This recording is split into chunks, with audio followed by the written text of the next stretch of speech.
23 de setembro de 2022. Boa tarde, gente. Gente, estamos aí com o cerceamento da campanha do nosso presidente. O nosso presidente, de acordo com uma decisão do corregedor do TSE, o mesmo que levou tapinhas no rosto do maior ladrão da nação brasileira, que foi livrado, descondenado, através de uma manobra de um malabarismo jurídico, sem qualquer fundamento legal. Nossas leis, nosso ordenamento jurídico, nossa Constituição foram jogados no lixo pelos membros da Suprema Corte de Justiça brasileira, pelos membros do STF. Anularam todo um trabalho de investigação verídico da Lava Jato, porque tudo que aconteceu, o Petrolão, foi verdade, bilhões foram devolvidos, só um gerente da Petrobras devolveu 100 milhões de dólares, né? E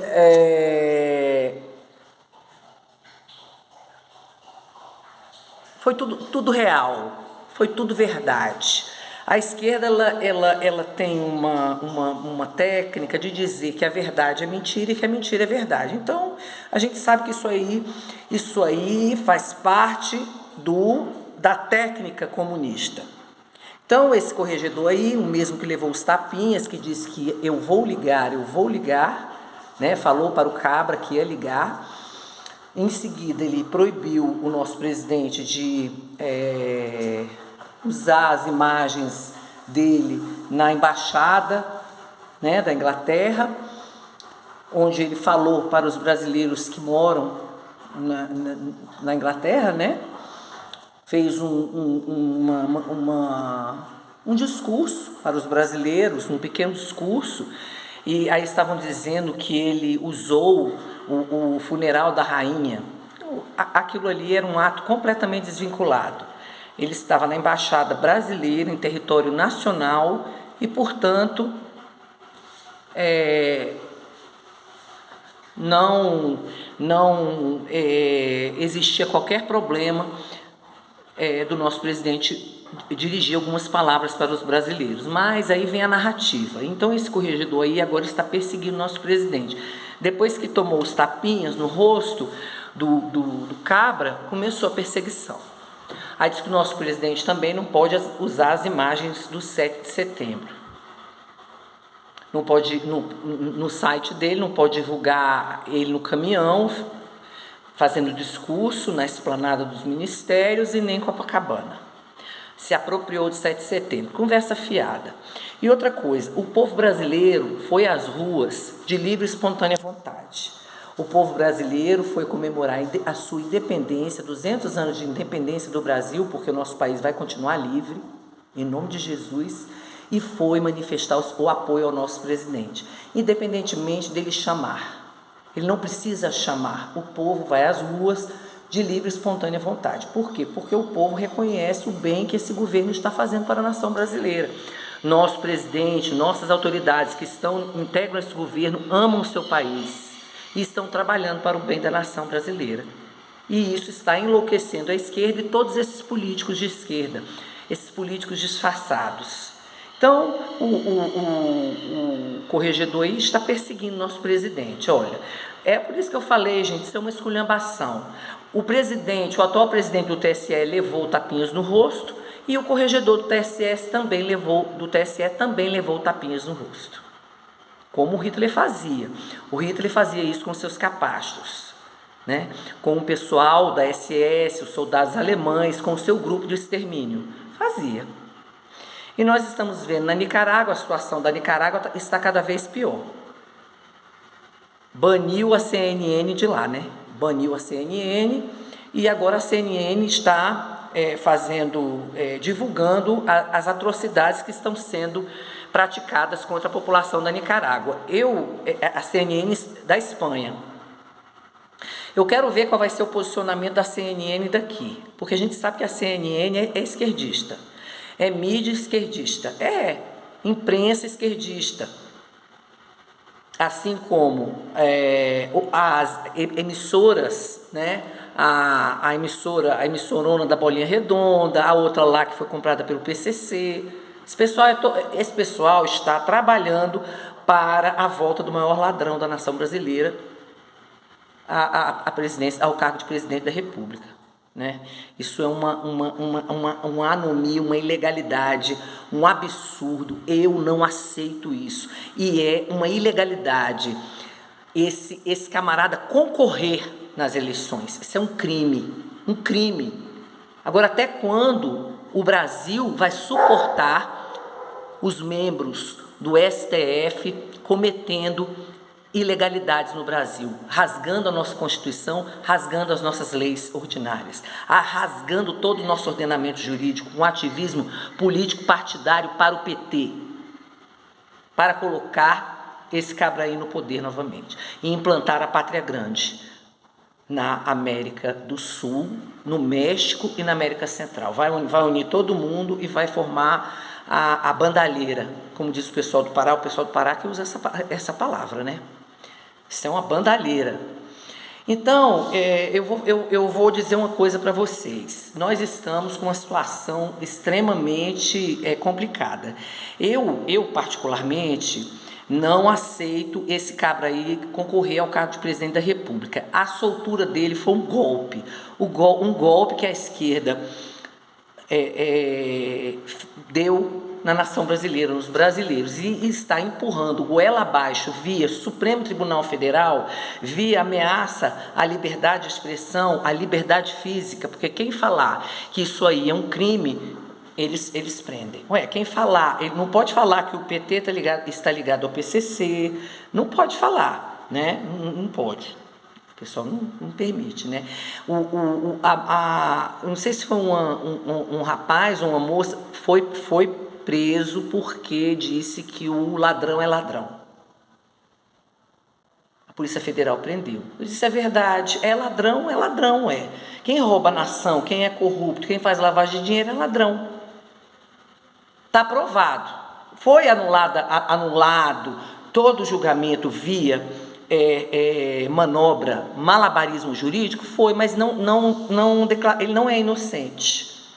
Nem ele e nem o resto do Partido das Trevas, que foi beneficiado também com essas decisões, que foram beneficiados com os integrantes, né, do Partido das Trevas, que participaram do Petrolão, foram beneficiados com a anulação dos processos, mas não foram declarados inocentes. O lugar desse pessoal todinho é no Chilindró.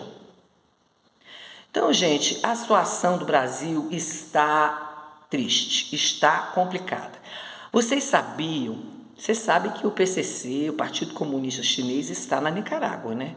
Ele está na Nicarágua, ele está em Cuba, ele está na Argentina, ele está na Venezuela, Honduras, e agora está querendo construir uma base naval na Nicarágua. Olha aí, gente, uma base naval. Vai não. Não vai, não pode, né? Porque se construir uma base naval lá é o fim, né? Aí encosta submarino nuclear, traz armamento nuclear como o Irã queria fazer. Não queria?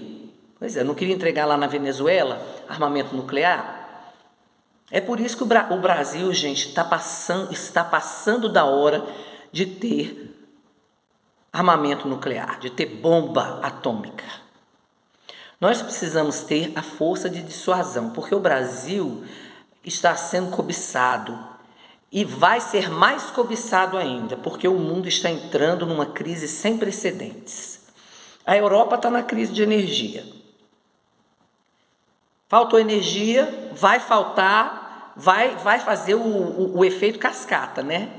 Desabastecimento, inflação, fome, né? A Rússia querendo colocar armamento nuclear na Ucrânia. A China querendo invadir Taiwan.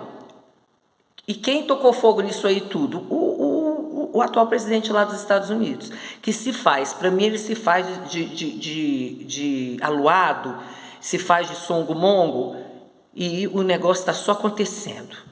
A outra lá desembarcou em Taiwan. O que foi fazer lá em Taiwan? Foi só colocar mais gasolina na fogueira. Vocês estão vendo? Já pensou? A China invade Taiwan. A Rússia invade a Ucrânia. Com certeza, se jogar armamento nuclear lá, bomba nuclear, vai afetar a Europa. A Europa entra na guerra.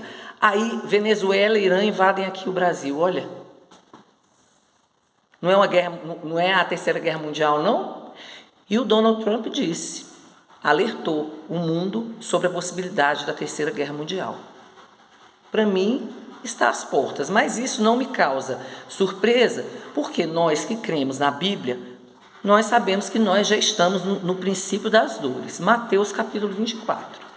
É o princípio das dores, porque Jesus só volta quando o filho do bichão voltar. Gente, quando o anticristo voltar não, quando ele vier, né? Porque quem vai voltar vai ser Jesus. Pois é. Porque do mesmo jeito que Deus mandou seu filho unigênito, o capetão vai mandar o anticristo, seu filho. O filho da perdição. A Bíblia fala isso. E tudo está se cumprindo. Então, gente, a situação está complicada. E estão cerceando o nosso presidente. Diz que ele não pode fazer campanha com algo financiado com dinheiro público. Aí o 7 de setembro eles dizem que foi financiado com dinheiro público. O desfile sim, mas ele não fez campanha no desfile. Quando acabou o desfile, ele tirou a faixa e foi para o caminhão e fez o discurso, como candidato. Aí querem sumir com as imagens. Para quê? Para apagar das mídias sociais a quantidade, o apoio da população brasileira ao nosso presidente, para justificar a fraude. A fraude, gente, para mim é a fraude, porque esse cabra aí só ganha na fraude. Ele só leva essas eleições se ocorrer fraude. E as nossas Forças Armadas vão bater continência para um ladrão? Não vai, né, gente? Não irão. Então, aí não querem que ele use o discurso na embaixada do Brasil lá na Inglaterra, quando ele foi ao sepultamento da Rainha Elizabeth. Não querem que ele utilize o 7 de setembro e querem apagar das mídias sociais. Só que as pessoas divulgam as imagens e o corregedor aí está dando 24 horas para o nosso presidente apagar. Não vai apagar, porque as mídias sociais não se resumem à página, ao canal do nosso presidente. Então não vai conseguir apagar, não vai. Então eles estão adotando a política do cerceamento, o cerceamento da liberdade de expressão, igual a Nicarágua. Estamos num cenário complicado. Os artistas foram fazer showzinho pago pela prefeitura, aí começaram a gritar, né? Fora Bolsonaro, falaram mal do nosso presidente. Aí o prefeito, né? Parece que o prefeito tomou providência. Aí agora estão dizendo que estão cerceando a arte. Se o artista está sendo pago com dinheiro da prefeitura, não pode se manifestar politicamente. Não é assim? O que vale para um, vale para o outro. Nós temos que ter isonomia. Só que no Brasil não é assim. Nosso presidente está sendo perseguido pelo TSE, pelos ministros do TSE, enquanto que a esquerda pode fazer o que ela bem entender. Isso é o quê? Isso é anomia, gente. A esquerda aparelhou o judiciário, tanto o judiciário de primeiro grau, como o judiciário de segundo grau e de primeira instância, de segunda instância e de terceira instância.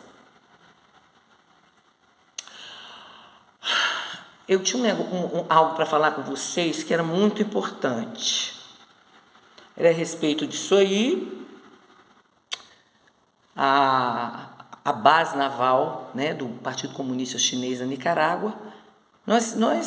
É o que eu falei, essas bases militares aí espalhadas, esse colar de pérolas, ele tem que ser todo explodido, todo destruído, principalmente aqui, pertinho, aquela base militar lá na Argentina, né? Você vê que ele botou uma base militar lá na África, ele fez um porto, parece que onde foi? Não sei se foi tem uma cidade lá, um país lá que ele fez, que o Partido Comunista Chinês, o PCC, fez um porto. Aí o povo não conseguiu pagar, ele está lá dentro, enfiado lá dentro. Daqui a pouco está botando armamento, navio, submarino nuclear. Ele está ocupando pontos estratégicos, entendeu? É desse jeito. Então está querendo fazer uma base naval lá na Nicarágua. E por que vocês acham que a Nicarágua está com o Ortega está fazendo tudo isso? Porque ele tem costa larga. É como os daqui. Estão ligados também ao PCC. Essa é a minha opinião. Existe um plano macabro de acabar com o Brasil. Aí eu pergunto, nossas Forças Armadas irão permitir? Gente, é só vocês pararem para pensar. Eu creio que todo mundo que assiste meus vídeos já pensaram nisso. Não vão permitir isso, nossas Forças Armadas não irão permitir. Gente, nossas Forças Armadas estão fazendo exercício de guerra. Exercício de guerra. No encerramento daquele exercício de Formosa, da interoperabilidade das Forças Armadas, Exército, Marinha e Aeronáutica, o ministro da Defesa, no encerramento, ele disse: o Brasil está pronto para defender a sua soberania, a sua liberdade e a sua soberania, porque não há liberdade sem soberania, né? A sua soberania e a sua liberdade. Ele falou. Então, o Brasil está tendo exercício de guerra em todo o território nacional. Por quê? As nossas Forças Armadas estão prontas, em prontidão para defender a nação brasileira dos inimigos internos e externos. E, gente, eu assisti uma palestra do ministro Ives Gandra Filho. Ele deu uma palestra no STM, é recente. Nessa palestra, gente, eu não vou aqui, não tenho a menor pretensão de repetir os ensinamentos desse ministro, assim, né, com exatidão, mas eu vou passar para vocês a minha percepção, o que eu pude entender da palestra, né, resumidamente. Ele disse o seguinte: a palestra foi sobre o ativismo judiciário. Ele disse o seguinte, que existem os saberes da justiça. Um juiz de Senegal, numa palestra que ele foi e assistiu e participou, ele disse o seguinte, que existem os saberes da justiça, que é o saber, o savoir-faire e o savoir-être. O savoir é aquele saber que o magistrado adquire quando ele faz a faculdade, quando ele estuda na faculdade, na universidade. Se forma, né? O savoir-faire, que é o saber fazer, é o conhecimento que ele adquire na Escola Nacional de Magistratura, através das disciplinas. Aí ele cita, né, inúmeras disciplinas, a lógica jurídica, a deontologia, que é a ética do magistrado, a linguagem jurídica, a administração judiciária, o sistema judicial, né? que vai dar ferramentas ao magistrado para executar, para fazer a justiça, para dizer o direito, né? E o savoir-être, que é o saber ser juiz. E aí ele fala que esse aí é o mais importante, o saber ser juiz. Aí ele fala da integridade, ele fala da prudência, ele fala da justiça, ele fala da fortaleza, da temperança. Ele fala que o magistrado ele tem que ter uma vida íntegra, que as decisões dele, a justiça que ele praticar, deve ser um reflexo da vida dele. Aí ele citou um exemplo. Ele é um ministro, ele é ministro do... Eu acho que ele é o presidente do TST. Ele disse o seguinte, que eu não posso, como ministro do Tribunal Superior do Trabalho, não assinar a carteira de um empregado e depois ser juiz, dizer o direito em um processo. Não combina. Então, eu tenho que ter uma vida íntegra, né? Eu não posso largar minha família, ficar tão absorvido com a magistratura e deixar minha família de lado, deixar um filho se envolver com drogas, com coisas erradas. Então ele fala, né? A honestidade, ele fala da honestidade, ou seja, a reputação ilibada, né? A reputação ilibada. Ele fala que um juiz não deve ceder a pressões, não deve ceder a pressões, não deve ceder a ameaças, aí entra na fortaleza, na temperança, né? E buscar fazer a justiça, dizer o direito de forma correta, né? E agir com prudência, buscar a todo aquele arcabouço jurídico e dizer o direito e entregar a justiça para aquele que realmente tem o direito, né? Então, é uma palestra excelente, uma palestra maravilhosa. E ele disse que o nosso Poder Judiciário está com ativismo, há uma pandemia de ativismo no Poder Judiciário. Ele falou da pandemia do Covid e falou da pandemia do ativismo. Tanto no Judiciário de primeiro grau, como nos tribunais superiores, no STF. Ele fala. Aí ele fala que isso é um absurdo. Por quê? Porque o ativismo, o primeiro sintoma do ativismo judiciário é o voluntarismo. Eu quero assim. Eu primeiro decido, é a minha vontade, depois eu vou buscar o fundamento legal. O que foi feito no processo do Cabra? Já estava decidido soltar ele há muito tempo, descondenar ele há muito tempo, isso aí já estava planejado. E aí depois foram atrás do fundamento, permitiram os 400 recursos, aí nos embargos de declaração, que nunca em sede de embargo de declaração você anula algum processo, isso é uma ilegalidade, um absurdo, uma aberração jurídica, anularam todo um processo já sentenciado e com acórdão, transitado em julgado, né? Quer dizer, eles não deixaram transitar em julgado, porque ficaram recorrendo, né?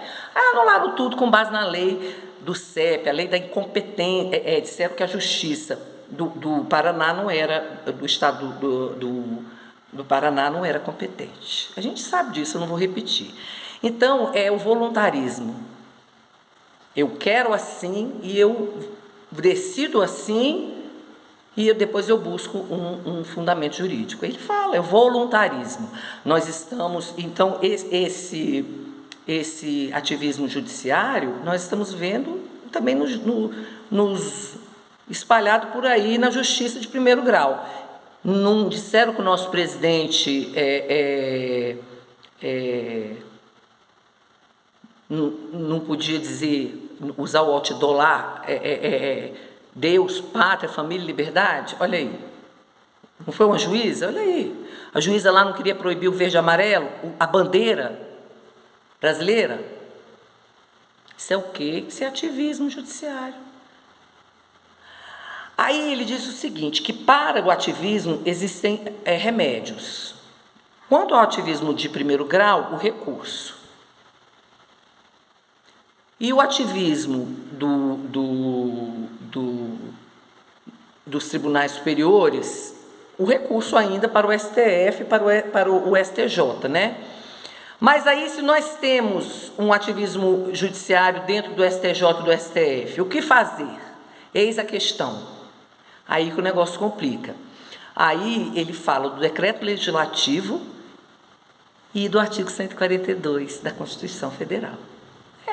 Ele fala. Aí eu fico me perguntando por que o nosso Congresso ainda não anulou todas as decisões absurdas do STF. Nós estamos vendo o Supremo Tribunal Federal legislando. Ele diz que o judiciário não pode ser legislador positivo, não pode fazer leis, não pode. A tarefa do judiciário é dizer o direito, é a jurisdição. Nós estamos vendo o judiciário interferindo no poder executivo, interferindo no poder legislativo, e o legislativo está fazendo o quê? Nada. Nós temos alguns senadores que estão... Nós temos os pedidos de impeachment, o senador Lazier Martins, né? Parece que entrou com pedido de impeachment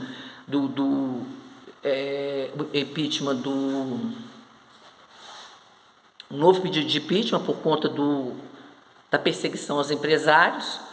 O senador Eduardo Girão está fazendo as audiências na Comissão de Transparência, mas o senadorzão lá, o Pachecão, está sentado em cima dos impeachments. Agora, vem cá, não pode tirar o Pacheco, não? Porque ele está descumprindo, ele está ele está prevaricando. Na minha opinião, ele está prevaricando. Tem que verificar isso aí. Será que não é prevaricação isso aí? Tem que conferir, né? Tem que conferir.